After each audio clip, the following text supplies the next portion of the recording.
Hey there Nintendo fans, Darth Karnivorus here and welcome back to another epic Nintendo video. And today guys I'm going to show off this bad boy.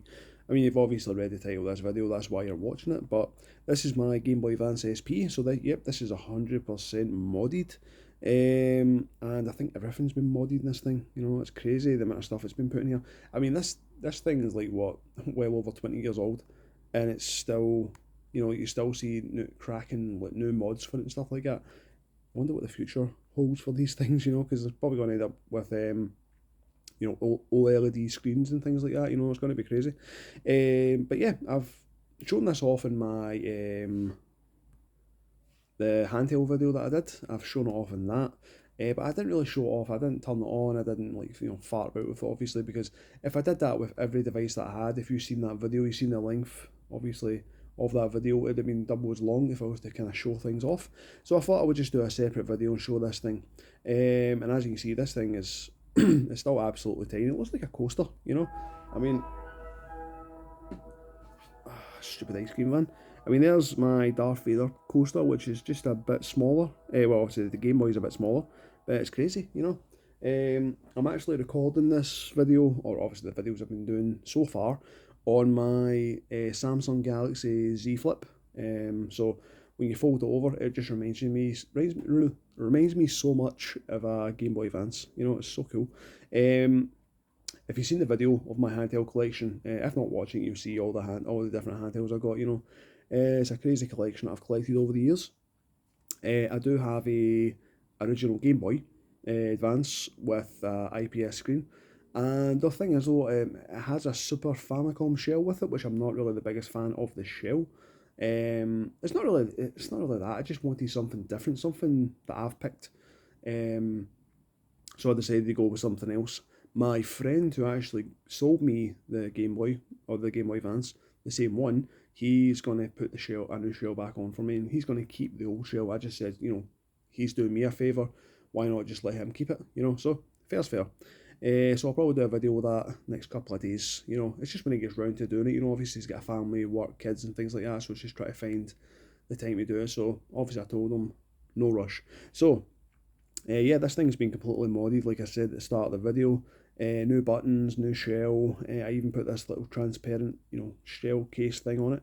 It does add a bit more thickness to it, which I do like, because with me having bigger hands, I do struggle to hold certain devices, especially my phone. The phone I've got, obviously the Samsung Galaxy Z Flip, is an 8-inch phone.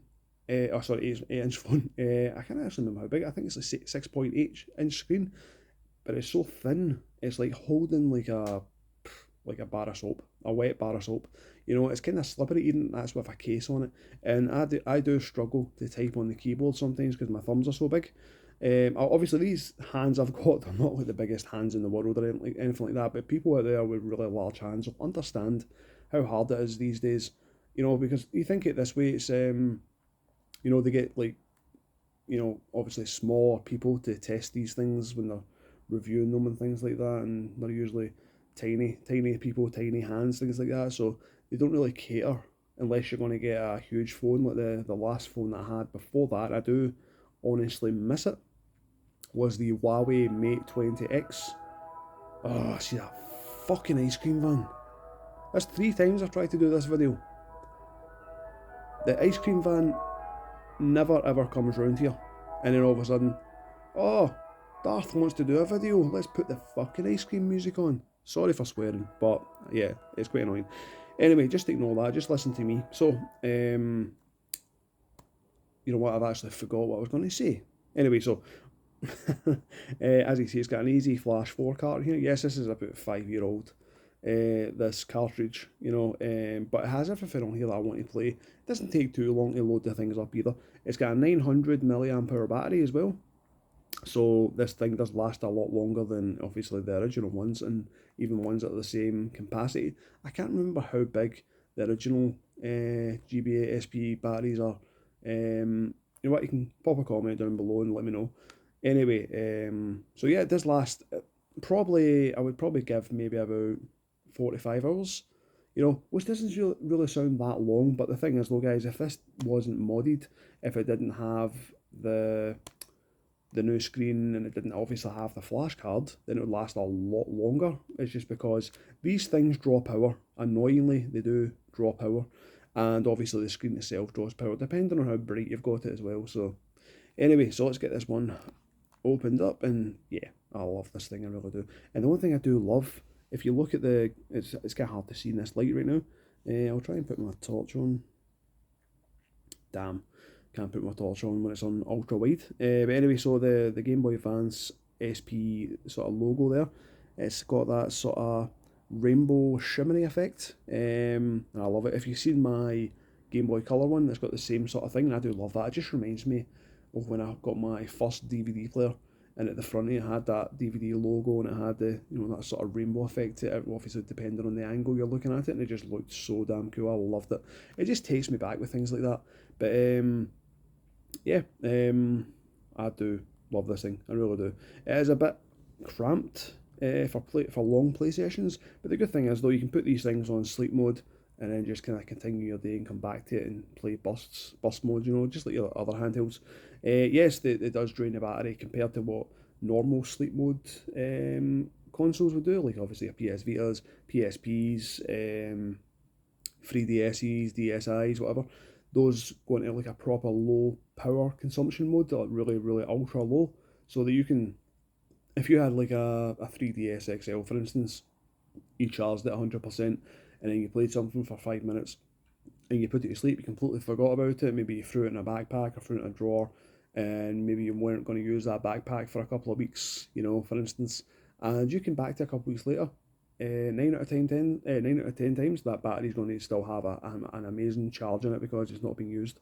But anyway, so let's fire this bad boy up. Oh, that's bright. Yeah, I'll put it to the lowest brightness just so you can see the screen. Right, okay. So yeah, with Easy Flash 4, I was going to get the more expensive one, which is the Easy Flash, is it Omega, I'm pretty sure it's called. And maybe I'll get that in the future, but at the time, that was £80, £79.99, that's crazy prices. Whereas in this one right here was only 20, and it came with a 8 gig card as well. I thought that's perfect for, pretty much getting the whole entire Game Boy Advance library, and, So, I don't have 100% of the titles on here, but I've pretty much got like 95% of the games on here. There's one thing that I did, find out, that if you press select on any of these games in here, you can write it so it goes to here, which means when you load up a game, it comes up processing, which means it's obviously reading the game. But the first time you do it, depending on the size of the game, it can take, several seconds to a minute. Whereas if you write it to here, they just load up instantly. So when I get into this one, the Easy Disc, it does take a couple of seconds to load in because there is a lot of games here. But once it's loaded in, that's you. So yeah, that's it there. So games, patch, saves, whatever. And yeah, so get pretty much every game here that I could ever want. I'm trying to think of one to actually put on. Well, by the way, like I was saying, guys, with this being modded, obviously you've got the new screen as well, and that's the thing, guys. Playing the games on these screens nowadays, it's kind of like giving something like a fresh coat of paint, or it's like maybe playing, for instance, say you've played Resident Evil, and then you go from the PlayStation version or the Saturn version, whatever one you played, to the GameCube version. It's like a fresh coat of paint. It's like a new experience. And with these things here, it's like a new experience playing all these games again.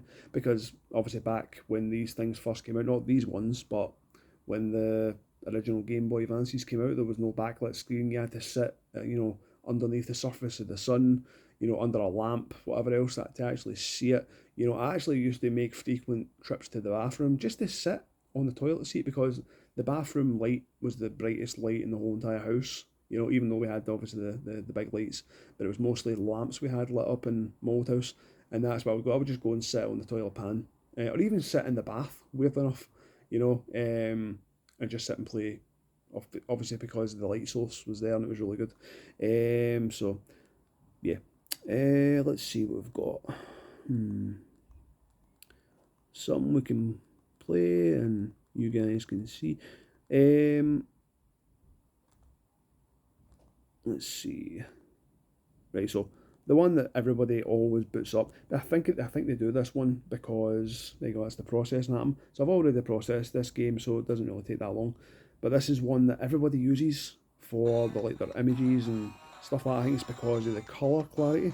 Like obviously, like the title screen for Mario Kart Super Circuit is just obviously got the characters, you get different colors, and it just shows off how good this game looks. I mean, that's at the lowest brightness. Okay, it looks really bright on camera, but it is set to the lowest one, so that's level 1, 2, 3, 4, 5. Now it's blinding, you can't even really see anything unless, unless you focus properly, But it is crazy. Oh, actually there's another one. I actually just skipped one there. Also, this one does have modded LEDs under the case as well, so for the buttons as well. So if you hold in select, press right, and then just kind of do this. So these ones are custom, assigned by yours truly.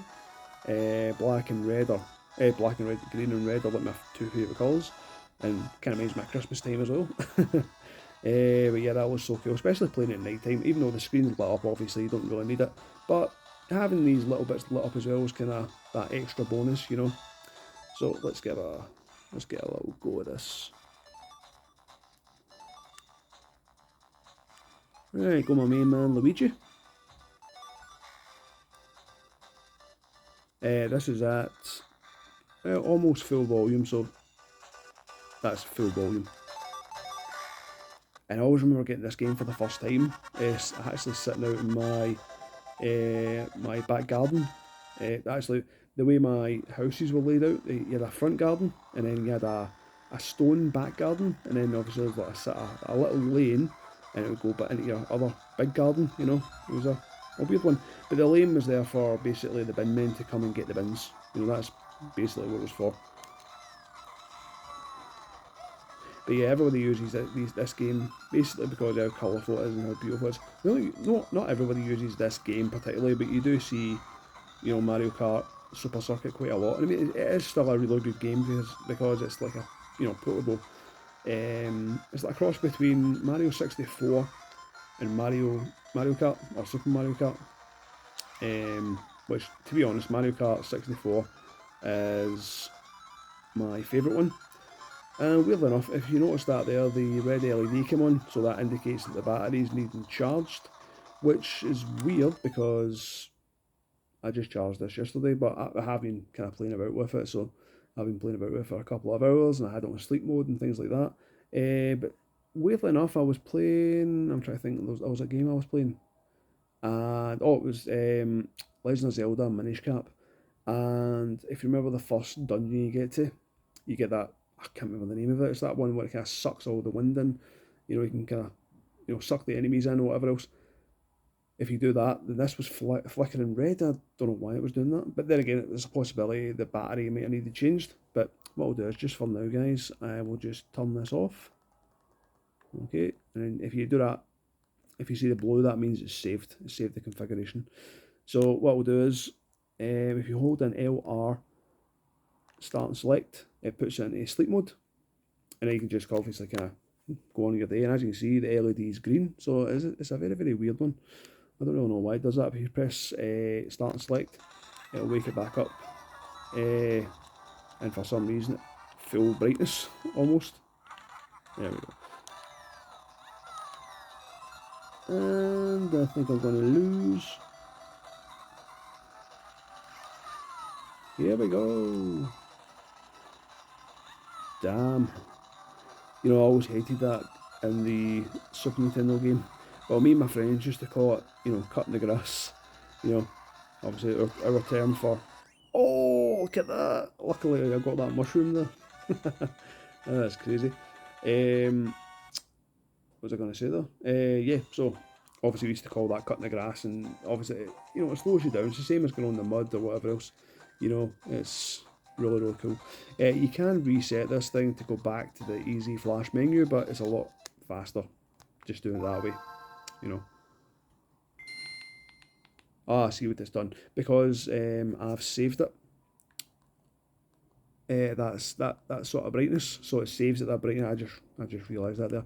So what we're saying, guys, is you can obviously kind of import the games to here, just so you can just kind of. That was just a test one, all grown up, which I think is that not like Rugrats or something like that. But for instance, the Minish Cap. So say you want to, instead of going in there, looking through the game you want to play, you can have it sitting here, and then you just press that, and it just loads up instantly, which is so much more better, so much more helpful. And I do love this game, guys. I really, really do. And it's so strange that Capcom helped make this.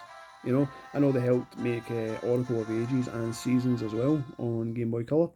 It's just weird though, you know.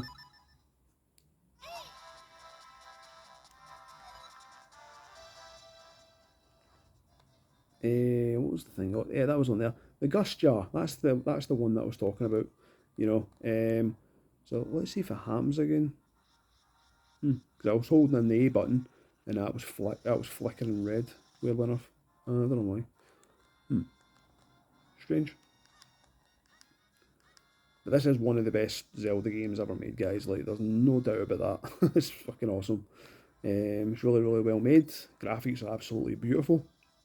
Graphics are stunning, actually. And that's the thing, though. Like, obviously, back in the day, like you would see maybe PlayStation games or N64 games, or even like GameCube, Xbox, and you look back at like all these old Zelda games and Mario games, and a lot of people would say, "Oh, those graphics are shit." But the thing is, though, like I think these graphics are perfect. You know, they always represent something. It's kind of like when I was growing up, I had an Atari. Okay, I was really, really, really young at the time, and the only games I knew of really was Centipede or Millipede, whatever one it was. Um, Pac-Man and Joust, and I just used to, obviously, like games like this has like obviously proper scrolling and whatever else. You can go to different areas, whereas on the Atari games, yes, you could go to different areas, but it's just basically in this one space. Where if you kind of some games where you can kind of you go that side, you come out that side, that sort of thing. And Joust was always the same. I would jump and then land into the sand. It would kill me. I just found it hilarious. I don't know why. I was really really dumb, young and dumb at the time. um, but when I got a Super Nintendo, obviously I was looking at obviously you see the graphics were more improved and whatever else. And I used to say to my brother, like, why did the Atari graphics not look that great? But he said to me, the best thing you could have done with the Atari games is look at like use your imagination. That's the best thing you could do. Instead of like it's like reading a book. Use your imagination. And I always kind of stood by that. So a lot of games, even games like this, I was still, even though you know what things are, you can see all the characters, and you can see a sign there. You can see obviously these monuments and structures and things like that. You know what they are, but you just kind of have that different image about things. And I'll always stand by that.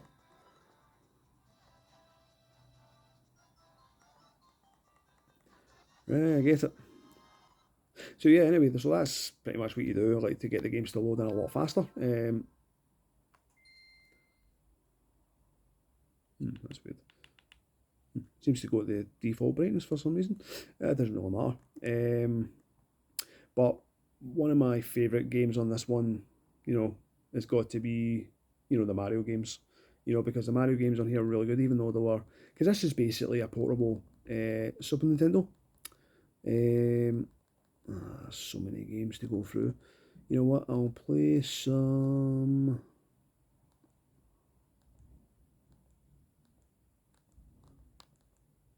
I think I may have went past it. So obviously on here you've got the classic Super Mario Brothers, which is really good. So if this is basically a portable SNES.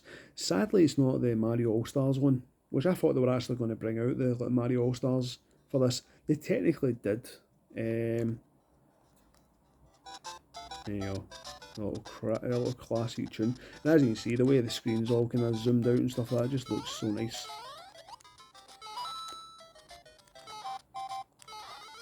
I always remember at Christmas time when this game came out, my mum had got me a NES with obviously Mario and Duck Hunt, and she got me like Super Mario jumper and trousers, and obviously at the time obviously I was into Super Mario, so that's when, you know, mums do that. You know, they end up obviously kind of getting you everything under the sun, you know, to keep you happy and keep you, obviously, you know, keep your interests up, you know. Ah, shit, I was looking for the camera there. There's a slight delay. But yeah, so you get the idea, guys. This, I actually need to charge this thing. Because I've been playing it recently, so I've been playing it kind of non-stop yesterday as well. I was playing it in work and playing it when I got home. I was playing it today, and obviously I've decided to make this video. But what I do is, guys, because this has got USB-C charging, this is something that I've got quite a few of these things. Obviously, you should be very familiar with these things, and that's battery banks. Okay, so, or a portable battery. So that's the great thing about these things, because you know you can take your handheld devices, your phones, whatever else, you can just charge them up with this battery here, so you don't have to be tethered to a wire, to a phone, like a power outlet, a socket, you know. Whereas for this, I just have to hook this one up and make sure that's right in the right way. Okay, put it in, and there you go. Weirdly enough, that should be lighting up. But anyway, so that's obviously you get the idea. I'm just going to leave this one on to charge anyway. But yeah, so is that in the right way? Ah, there we go. I think I may have had that the wrong way there. That's why that cut off. But yeah, I just leave that charging for an hour or two, and that obviously once that light disappears, it means it's fully charged. But yeah, they're great things. I mean, it's one thing I've always loved is handhelds. I'll be getting my new shell put on my other GBA, and I'll do a video on that one. I've got a couple of stories to tell you as well, so you can always tell me some stories as well you have of the GBA, GBASP, whatever handheld's your favourite. Tell me the story, put a wee story down below. I'll be glad to read it and reply to it. So anyway, guys, that's it for the end of this video. I do hope you enjoyed it. So if you did, smash the like button, throw me a double horns. Also, subscribe to my channel for more epic Nintendo stuff like this. And sayonara.